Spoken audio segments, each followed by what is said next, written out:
To begin. Are you watching closely? To begin. Clytus, I'm bored. How to start. What plaything can you offer me today? Welcome to the first syllable. Today. Oof. I imagine this is going to take a while. I was going to do one video, that's why I thought I'd get to it at the end of last week or the week before, I forget which one, or maybe both.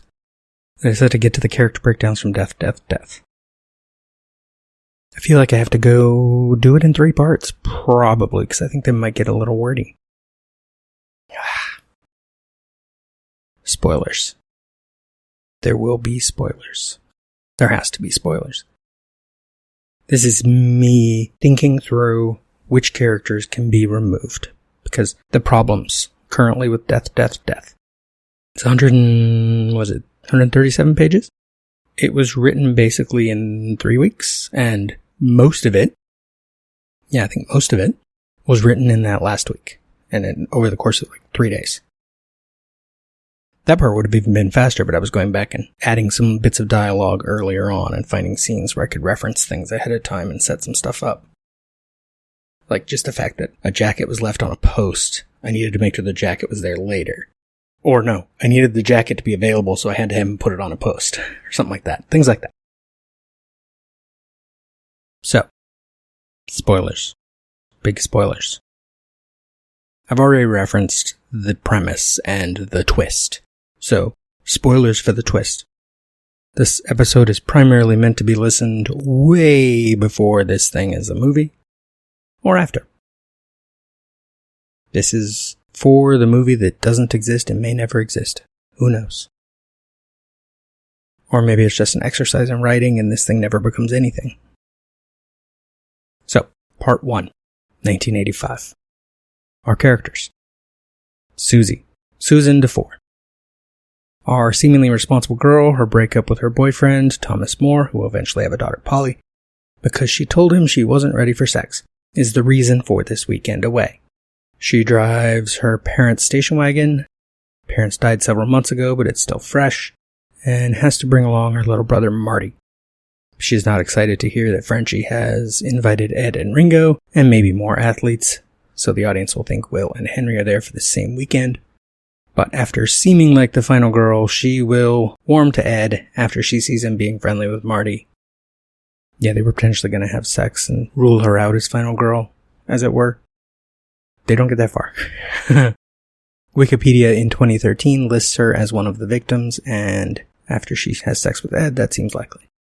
She is named for Susan DeFore, a settler found murdered in Boston, Georgia in 1879, along with her husband Martin. Thomas More was the DeFore's son-in-law. Right, because Thomas More barely gets mentioned in the script. Her boyfriend. I think someone refers to Tommy. And Polly specifically mentions that her father knew someone who was killed in the house. So Susie's boyfriend is Polly's future father. Because of Susan DeFore's death, I had in the notes she's killed by an axe, nearly decapitated. For most of them, I managed to keep their death close to how the real person died. For the record, in case you haven't been following along, all of these characters are named after real people who were murdered, where their death was officially unsolved. Some of them we have a pretty good idea who killed them, but wasn't proven for whatever reason. Second character, Marty, also called R2, DeFore. R2-D4. It's a joke. He likes Star Wars. His sister knows he likes Star Wars. It's the 80s, so she also likes Star Wars. It's fine. Susie's wheelchair-bound little brother. He gets dragged along because Susie couldn't figure out who to leave him with. I don't think it says it in this paragraph here, but she has just become his legal guardian. And so they are actually sort of on their own now. It's part of their relationship. But I actually really like the two of them together. I wish I could have more of it, which is part of why I want to remove some characters, is to leave a little more room for some nuance, because you have 137 pages trying to be a slasher film in structure, but with a larger non-slasher twist to it. You got to introduce characters quickly. I should check. What page do they get to the house? The last characters we meet are Ed and Ringo. Wow. We are introduced to Ed and Ringo. They have been mentioned earlier, but we are introduced to them on the bottom of page 18. So we meet 19 characters in 19 pages. That's a lot.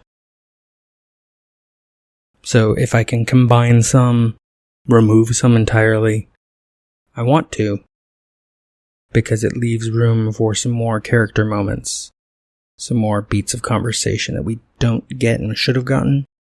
But I'll get into the roles once I tell you about people. Let's continue with Marty. He's a nerdy kid currently reading The Hobbit and just saw Back to the Future and loved it. In parentheses it says he saw it on the big screen, of course, but dialogue can easily imply that he saw it for the first time because he's young. Kitty can hear him talking about it and say something in response that gets AJ talking about movies and dragging out their VCR. This didn't happen as such, but all of this is still in there. That AJ brings a VCR and VHS tapes. Marty attends a special school, Hillcrest Academy. I don't think anyone mentions this in dialogue, so I put a reference to his shirt. Hillcrest Academy is a reference to Halloween H2O. Death, Death, Death Part 2 would have more references to other slasher films. This is more homage to it, and then the next one would be more reference to it. Marty may spy on Frenchie and Ed. He does not spy on them. Frenchie turned out to be a bit more problematic, and she openly gets dressed to get in the jacuzzi knowing that Marty's out on the deck. And because of a really nice moment between Marty and Ed, Ed actually tells him he shouldn't hang out there and be around, and so Marty leaves. But they can catch him, and this starts his interaction with Ed. Didn't quite go like that, but we did get the connection with Ed, connecting over science fiction and fantasy. Ed will also give him a beer later. It's basically the same scene. A Coors Light, silver bullet can. Current ad campaign features a beer wolf in reference to the film Silver Bullet, which comes out this weekend and features a wheelchair-bound Marty. That one was a coincidence. I've mentioned that before. I chose 85 for the Marty character so that I could reference Back to the Future, and only then found out that Silver Bullet came out basically that same weekend as this movie, or as this event in 85. So, wheelchair-bound Marty is a main character the same weekend. That was just luck. That is a fragment. The next sentence says, understand better what is going on between Mary, Katie, and Kitty. Should be beginning of that sentence. When Marty understands better what is going on between Marty, Katie, and Kitty. That's a problem there. Katie and Kitty. It's a problem that is lampshaded, but that doesn't make it good. And it could be removable. Unlike the two people named Mary, which I kind of like because it gives me a reference as they're always together, so they're the Marys. He is the one who thinks they can change events, meaning instead of Mary being the final girl and Susie being a red herring who has sex this weekend, he and Susie survive. It's not exactly how it ends up happening, but that was the idea, is that because he just saw Back to the Future, he's the one who thinks we can change what happens because we know ahead of time what's going to happen. But at that point in the script, it's a little rushed, so there's not a lot of nuance to it. It'd be more like we realize that things may have changed from the original later, not then. He is named for Martin DeFore, a settler found dead in Bolton, Georgia in 1879, along with his wife Susan. So, named for husband and wife, they are brother and sister. Killed by axe, nearly decapitated. That's both of them. Mary Rogers. Virginal, but definitely attached to and involved with Mary Jane. Is it in this paragraph? She's specifically not a virgin as well. Mary is pure enough to put up with Marty, even if he might spy on her and Mary Jane. He doesn't, because we never get that far. The script ends up taking place basically from when they arrive sometime in the afternoon, late afternoon, to middle of the night, maybe. The whole thing only lasts about 8 hours. It would have been more, but it actually got difficult to have characters moving around each other and interacting. It could be done. That would be part of the rewriters trying to make it last more like a couple days. But immediately, Frenchie, because of the character she was kind of the driving force of, hey, we need to get to the murders right away, because when you have a certain kind of character and she acts a certain kind of way in a slasher film, she dies right away. And I've spoiled that before. Frenchie's the first one who dies, and that's a deliberate choice to hit on the tropes, even though later the tropes would be kind of ignored and bent a little. Marty will believe her about communicating with the future, and he will postulate that they can change the future. I'll get more of that from before. That isn't exactly how it goes, but is how it goes. She may specifically sacrifice herself to save Katie, sort of, and Kitty. Spoilers, it doesn't really go that way exactly, but yeah. She is reading Cycle of the Werewolf. That was something I added once I realized the silver bullet coincidence.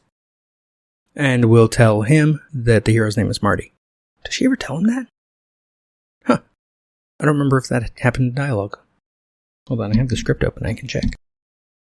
Do I only reference Cycle of the Werewolf once to establish what she's reading? Yeah, that might be that might not have actually come up in dialogue. I'll have to fix that.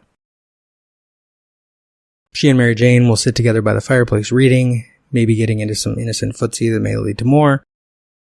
This next part is not technically true for slightly different reasons. She recently got an abortion, or is thinking about getting one. It's the thinking about getting one. After a one-night stand with a boy, Nick Mullen. Mary Jane, being worldly, helped her through that. Named for Mary Rogers, found dead in Hoboken, New Jersey in 1841. And inspiration for Poe's The Mystery of Marie Roget, in which she instead is found in the Seine in Paris. Which is interesting because the person Frenchie's based on was found in the Seine. Which could connect her to Connie. Okay. She was a cigar girl. This does not end up being anything I reference. Oh, so she should find a box of cigars and she and Mary Jane try smoking them. That could be an interesting moment if I expand it so that it takes place over, like, the weekend. Instead of basically being done by late Friday night. For her death, bound with cord and apparently strangled with lace. Strangled with lace torn from her own dress, then bound to a stone and left in a river. One of her last known locations, according to one witness, was a roadhouse called Nick Mullen's. Oh, that was right, the boyfriend's name. I think in my version, she does end up strangled, but not with lace. Although, does she end up strangled? Does Mary live? Because I had plans for the twist and the twist on the twist. Things changed a little as the story got farther along. Part of the problem with Mary and with the next character, Mary Jane, is that their introduction is nice. And then for a while in the middle, they kind of don't matter. They're just kind of hanging out on the couch near the scene where other people are doing stuff. So that we get this implication for the viewer that they're in the scene with the other people doing stuff. And they're listening to Henry telling the story about Benny and the house and the murders. But because it's only an implication, they don't interact with that scene very much. And then when they go upstairs to have their own sort of private moment, it gets interrupted immediately and the plot goes and they don't get enough time. Mary Jane Kelly. You should recognize that name, probably. The butch worldly lesbian. Her family currently owns the Tabram house. I don't think that comes up in the script at all. It could be something that comes up later. In like Death, Death, Death Part 2. It doesn't have to be here. She suggested the girls' weekend. Officially because of Susie's breakup, but also because of what Mary's been going through. She's got a copy of Kiss of the Spider-Woman, which just came out as a movie, involves homosexuality, and has a character called Marta. She plays tennis for AHHS, that is Alexander Hamilton High School, which, if you're familiar with slashers, is the school in Prom Night 2, 3, and I think 4. And wants to be the next Mary Riggs. That is a reference to the movie Pieces. Named for Mary Jane Kelly, the fifth canonical victim of Jack the Ripper. Killed in Whitechapel, London, 1888. Face hacked to pieces. Abdomen split open. Her heart was missing. Mary Jane's death is not that graphic, but it is sad. There's basically Act 2 of the script is a series of murders.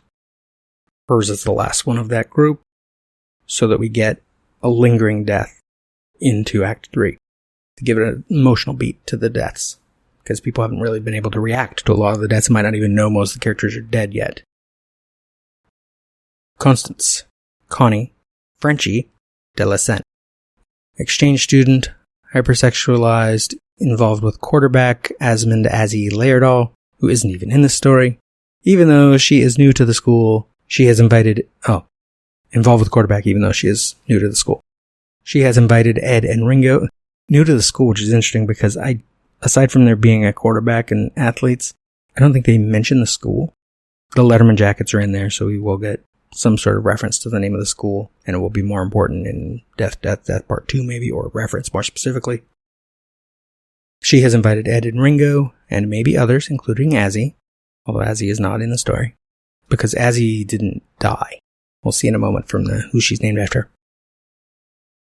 She has invited Ed and Ringo, and maybe others, including Azzy, ostensibly so Susie can get back on that hog, not realizing that Susie and her boyfriend, Billy Wilson, oh no. Do I have two different names for Susie's boyfriend?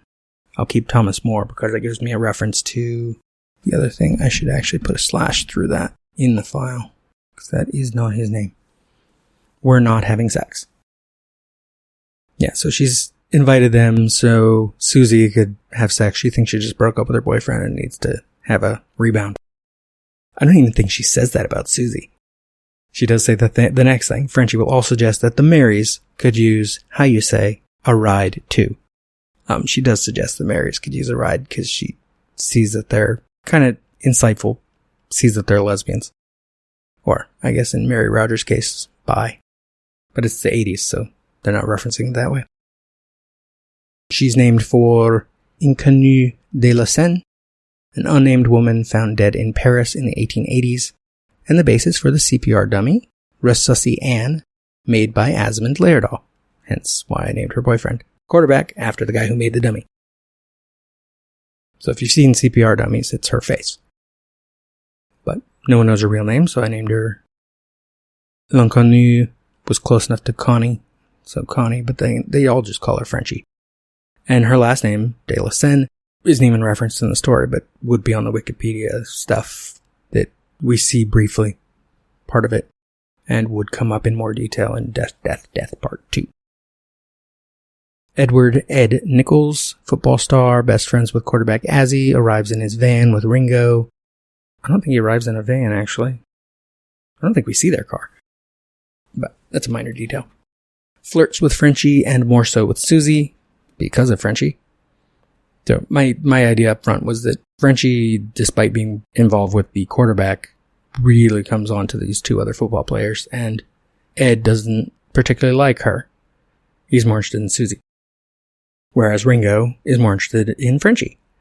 Except in the actual script, Ringo immediately rejects Frenchie. And that will create a problem with where I can combine things in a moment. He connects with Marty over nerd stuff, The Hobbit, which Marty is reading, and also Star Wars because Marty's nickname is R2. Plus, Ed secretly writes science fiction and fantasy stories. We don't hear a lot about his science fiction and fantasy stories. I really wanted to reference somewhere in this to Starlacon as if it was a real thing, and if you get that reference, good for you. What do you think of Starlacon? 30,000 years into the future, the entire galaxy is populated by highly evolved protozoa. Thanks a lot. Good, huh? You all right? Only one human being and his woman still exist amongst the stars. But also I wanted Ed to be writing something and be that excited where he talks about the details of it, but I never came up with the details of it, and there was never a good conversation moment, but there could be if Ed does get combined with Ringo. Named for Edward Nichols, one of the Lava Lake murder victims, Little Lava Lake, Oregon, 1924. He was a fur trapper, so maybe Ed knows how to set traps. This doesn't come up. Killed maybe with a hammer, so this could be Benny's use of a tree felling wedge. Because ostensibly he uses a tree felling wedge with a hammer, but I think Benny just throws it, so it's not quite the same. But it could be changed because the final character for 1985, John, Ringo, Bibby, Ed's and Azzy's lackey, an easy love interest for Susie, not really, or the Marys. Okay, this phrasing suggests I'm saying this, but this would be Frenchie's idea. Easy love interest for Susie or the Marys, though he'd be barking up the wrong tree there. I had already crossed this out, but I had originally made him the sole black character in the 1985 group, so he would die first to play on the trope, but I decided not to go with that trope and just go with the over-sexualized woman because Frenchie's kind of a problematic character. Plus, race is not that important into it. It would only be there for the trope, and that's kind of cheap.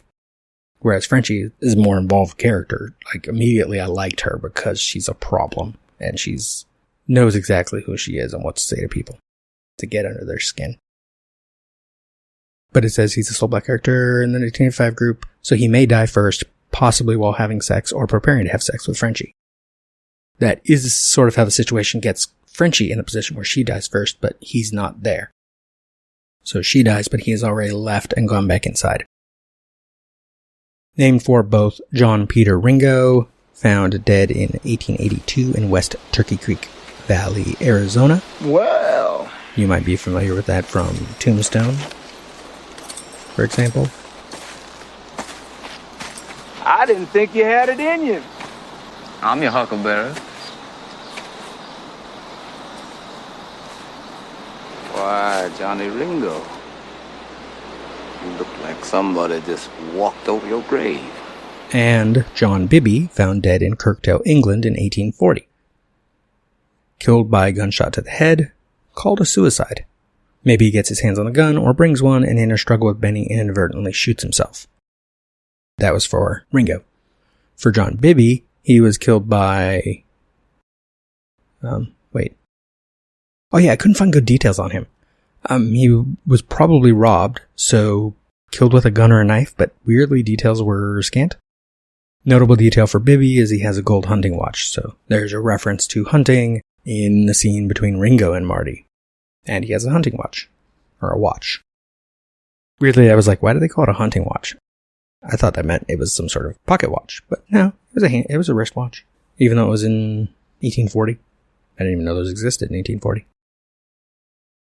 So, those are our characters. 1, 2, 3, 4, 5, 6, 7 characters in 1985. Easy combo.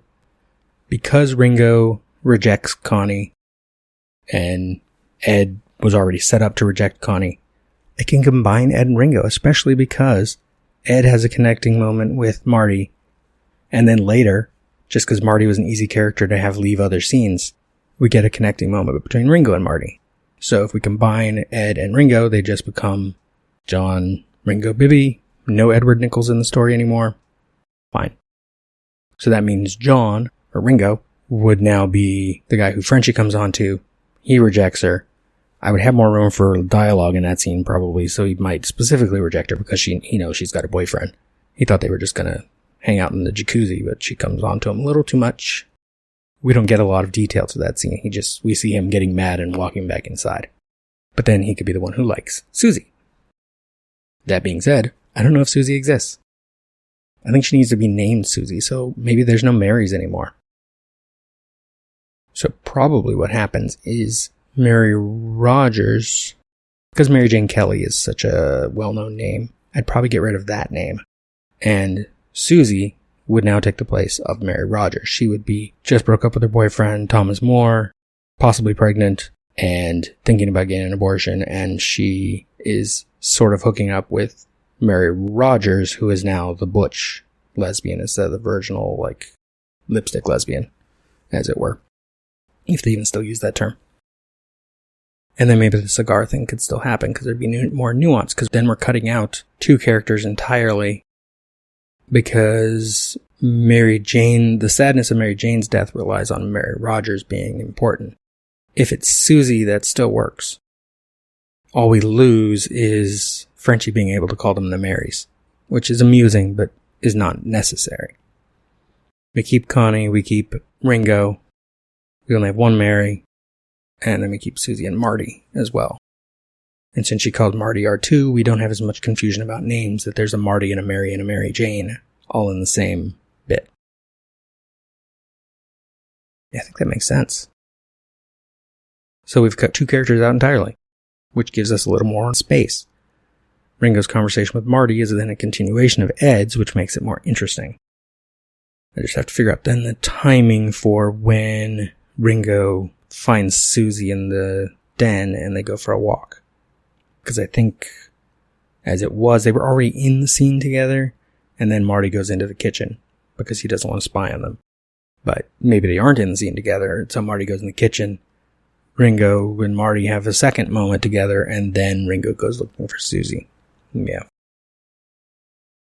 And then we don't have Mary Jane Kelly as a name, because that's a bit of an obvious thing.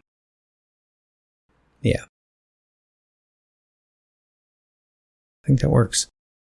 And that's part 1. Cut. You're still here?